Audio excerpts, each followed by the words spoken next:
Bonjour et bienvenue dans le Buzz TV Orange TV Magazine, ou welcome, ai-je envie de dire, puisque notre invité du jour est parfaitement bilingue, en plus d'être un détective de haut vol. Il a souvent été comparé à ses illustres prédécesseurs, qui s'appellent Sherlock Holmes, ou bien même encore Hercule Poirot, mais lui a une particularité, il est canadien, et bien plus qu'un simple enquêteur, charmeur, intelligent, et même en avance sur son temps. William Murdoch fait le bonheur des téléspectateurs de France 3 depuis déjà plus de 6 ans, et figurez-vous que son interprète est avec nous aujourd'hui. Bonjour Yannick Bisson. Bonjour. Merci de nous avoir rendu visite.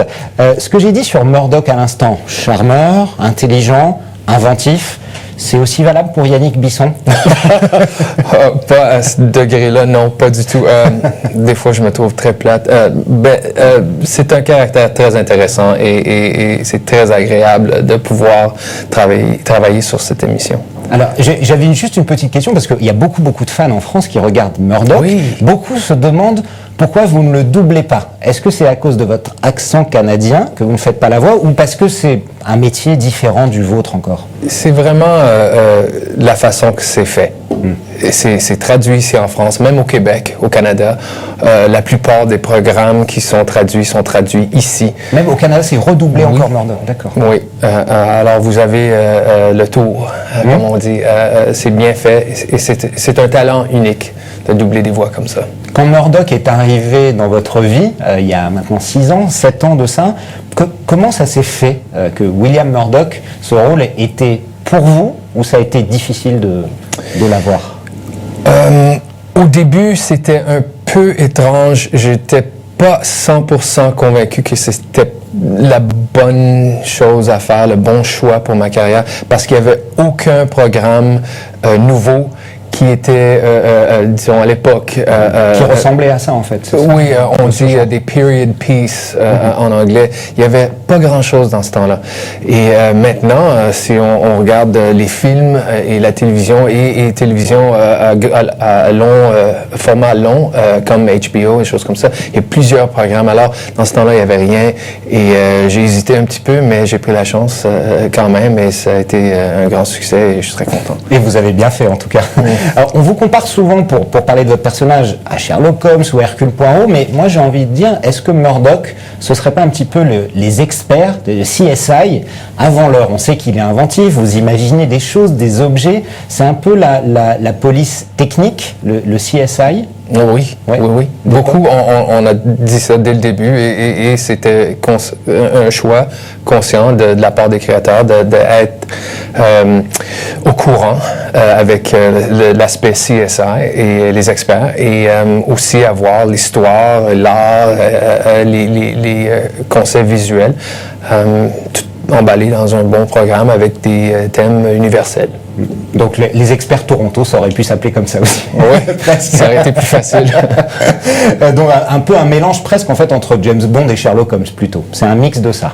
Ça vous va? J'aime ça, oui. Ça vous va. James Bond, Sherlock Holmes, c'est bien. Est-ce que vous regardez aussi ces séries qui sont vos concurrentes, comme Sherlock, comme Hercule Poirot, avec Benedict Cumberbatch ou David Suchet, qui sont des séries qui marchent très fort? Vous regardez aussi ce que font les séries un peu comme les vôtres?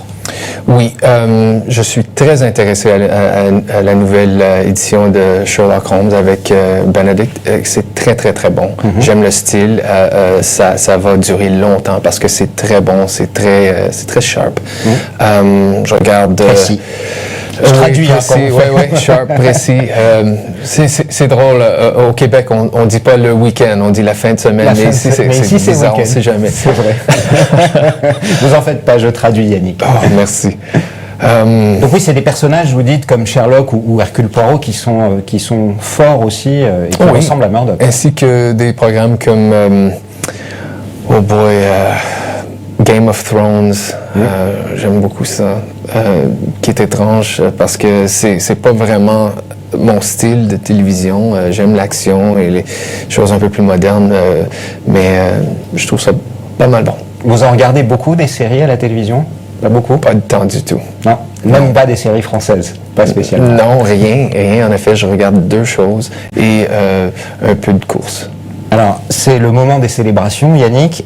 Les audiences. Alors, en France, ici, vous faites tous les dimanches soirs entre 3,5 millions et 4 millions de téléspectateurs.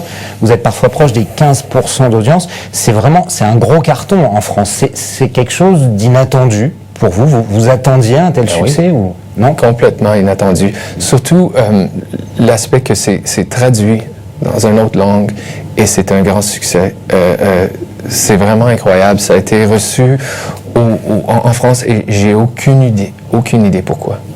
Peut-être c'est que... C'était ma question suivante alors. Pourquoi ça marche aussi bien à votre avis? On ne sait pas. Vous savez pas? C'est moi qui vous le demande. Je ne sais pas du tout. Peut-être parce que j'ai un nom français, Hélène Joie a un nom français. Alors c'est pas complètement loin de la culture française. C'est pas entièrement américain. Peut-être que c'est dans un style qui est déjà un succès ici chaque semaine, soit que ce soit Poirot ou Sherlock. Oui. Voilà. Et la série pourrait marcher aussi dans d'autres pays?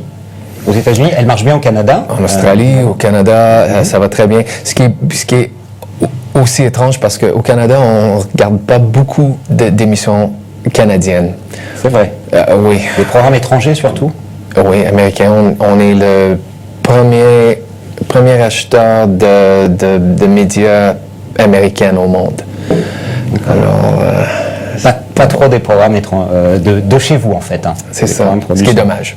La saison 7 a 18 épisodes au lieu de 13. Pourquoi? C'est parce que ça marche très bien, donc vous en faites plus, c'est ça? Oui, le succès international, l'appétit pour tant d'épisodes. On est tout content de ça. Vous avez fêté le 100e épisode au MIC TV. Cette année, saison 8, 8e saison, on va célébrer le 100e épisode qui est vraiment un grand succès pour nous. On est très fiers de l'équipe à l'entière et tous les personnages et les écrivains et tout le monde. On a presque 100% la même équipe aujourd'hui avec laquelle on a commencé. Alors, ça parle... C'est une fierté pour vous, ça. Ah oui, certain. David Fincher, le grand réalisateur de cinéma, qui a fait House of Cards aussi en série, expliquait qu'on était dans un âge d'or des séries et que les séries étaient aujourd'hui de qualité extraordinaire, proche du cinéma même. Vous pensez ça aussi aujourd'hui? Oui, qui explique tous les grands acteurs de films qui viennent à la télévision maintenant pour la même raison. On voit Kevin Spacey, Matthew McConaughey, beaucoup d'acteurs là-dessus. Vous aimeriez, vous, que Murdoch dure encore 10 ans, 15 ans, 20 ans. Mais vous pourriez jouer ce personnage pendant 15 ans si le succès était toujours là? C'est possible. Ouais. Est-ce que c'est probable? Je ne sais pas. Je ne sais pas du tout. Une année à la fois en ce moment, surtout avec 18 épisodes, ça fait beaucoup. C'est pas facile. C'est un marathon. Est-ce qu'aujourd'hui dans la rue, Yannick, on confond beaucoup William Murdoch et Yannick Bisson? Ça vous arrive? On vous appelle William ou Murdoch dans la rue parfois? Oui. Ouais. Souvent maintenant. J'ai entré un taxi à Cannes cette semaine et le monsieur m'a dit « Ah, bienvenue dans ma voiture, monsieur Murdoch. » Et ça vous fait plaisir. Très gentil monsieur. Merci beaucoup Yannick Bisson. Merci d'être venu nous voir. Donc je rappelle que les enquêtes de Murdoch, c'est tous les dimanches soirs à 20h45 sur France 3. Je cite également vos partenaires, il y a Thomas Craig, Johnny Harris, Hélène Joie, Nigel Bennett et Georgina Reilly. Merci beaucoup d'être venu vous voir. Le Buzz TV revient demain avec un nouvel invité.